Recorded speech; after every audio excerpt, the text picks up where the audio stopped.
आजादी का अमृत महोत्सव।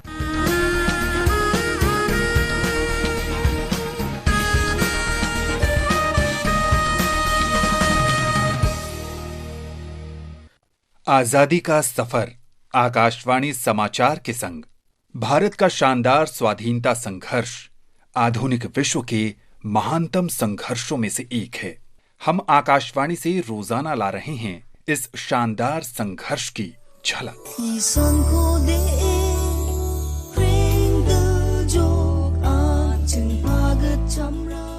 आज की कड़ी में हम स्वाधीनता सेनानी पा तोगन नेंगमिंजा संगमा को श्रद्धांजलि अर्पित कर रहे हैं। वे 12 दिसंबर 1872 को शहीद हुए थे। गारो जनजाति के नेता तोगन का नाम मेघालय के शहीद स्मारक में अमर है।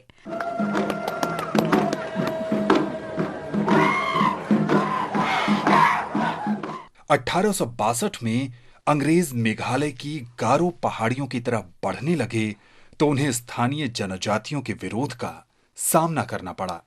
गारो योद्धा पा तोगन नेंगमिंजा ने ब्रिटिश सेना की छत्रछाया में आने से मना कर दिया, जो उनकी मातृभूमि पर कब्जा करना चाहते थे। दिसंबर 1872 में ब्रिटिश सैनिकों ने गारो हिल्स में माचा रोंकरेक गांव में शिविर बनाया। पा तोगन और उनके गारो योद्धाओं ने अंग्रेज सैनिकों पर हमला कर दिया। इस हमले से भौचक्की ब्रिटिश सेना कुछ समय बाद एकजुट हुई और कड़ा प्रतिकार किया। गारो योद्धा अंतिम सांस तक लड़े, लेकिन गारो योद्धाओं की तलवारों और बर्छों तथा ब्रिटिश बंदूकों के बीच कोई मुकाबला था ही नहीं। पो तोगन नेंगमिंजा युद्ध में गोली लगने के कारण शहीद हो गए। महान गारो योद्धा और नेता को हमारा शत शत नमन। बापू का सपना सुनहरा साकार कइल जाए हमन मिलके। आज हम स्वाधीनता सेनानी, समाज सुधारक और दार्शनिक बाबा राघव दास को भी स्मरण कर रहे हैं, जिनका जन्म 12 दिसंबर 1896 को हुआ था।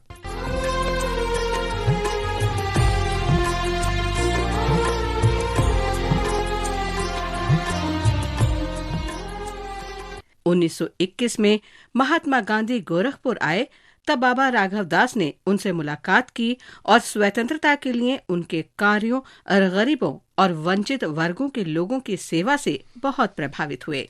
बाद में दांडी मार्च के दौरान बाबा भी गांधी जी के साथ रहे।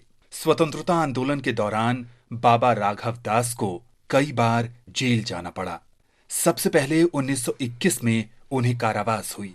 12 में राघव दास का आश्रम स्वतंत्रता से संबंधित गतिविधियों का केंद्र था। वे राम प्रसाद बिस्मिल के नजदीकी माने जाते थे। राम प्रसाद बिस्मिल को फांसी के बाद बाबा राघव दास ने आश्रम में उनका स्मारक बनवाया। स्वतंत्रता के उपरांत बाबा राघव दास ने विनोबा भावे के भूदान आंदोलन में सक्रिय भूमिका निभाई। उन्होंने देवरिया, बरहज और कुशीनगर में कई शिक्षण संस्थाएं शुरू की। 15 जनवरी 1958 को महान संत और दार्शनिक बाबा राघव दास का निधन हो गया। वंदनालु वंदनालु राम वीर भारती पुत्रुल विजय गाथरा। आज हम स्वाधीनता सेनानी कोंडा वेंकट रंगा रेड्डी को भी स्मरण कर रहे हैं, जिनका जन्म 12 दिसंबर 1890 को हुआ था। वे केवी रंगा रेड्डी के नाम से भी लोकप्रिय रहे।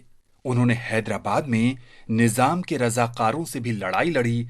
हैदराबाद के भारत में विलय के बाद रेड्डी 1959 में आंध्र प्रदेश के राजस्व मंत्री और 1961 में उप मुख्यमंत्री बने।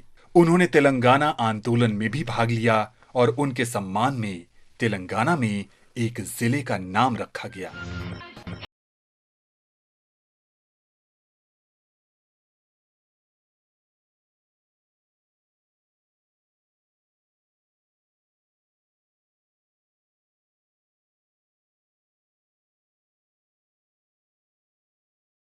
आज हम स्वाधीनता सेनानी बाबू गेनू सैद को भी स्मरण कर रहे हैं। गेनू बम्बई की एक मिल में मजदूर थे। वे महात्मा गांधी के स्वदेशी आंदोलन की भावना से बहुत प्रभावित हुए। 12 दिसंबर 1930 को मैनचेस्टर का कपड़ा व्यापारी जॉर्ज फ्रेजियर फोर्ट रीजन में अपनी दुकान से विदेश में बने कपड़े बंबई बंदरगाह ले जा रहा था।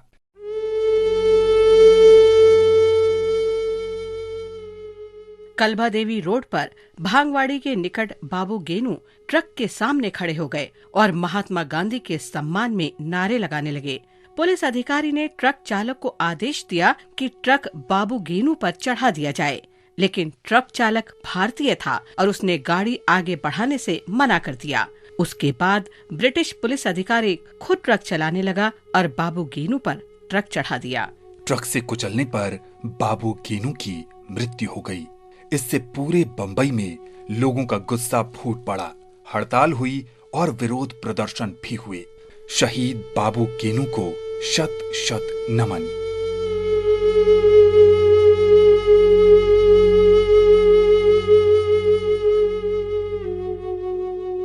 आज बस इतना ही। आजादी का सफर आकाशवाणी समाचार के संग।